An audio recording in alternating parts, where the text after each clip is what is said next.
দেখো বন্ধুরা, আমার গাছে কীরকম গোলাপ ফুল ধরেছে।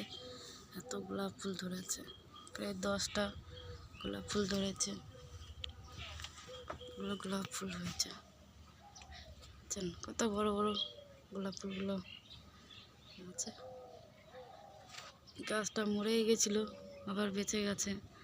এইখানে রান্না বান্না হয় বলে আগুনের তাপে মরে যাচ্ছিল। আর কয়েকদিন কাঠে রান্না বন্ধ, তাই এখন আবার রান্নার জন্য তাপে মরে যাচ্ছিল, কিন্তু এখন আবার তাজা হয়ে ফুল হচ্ছে। কত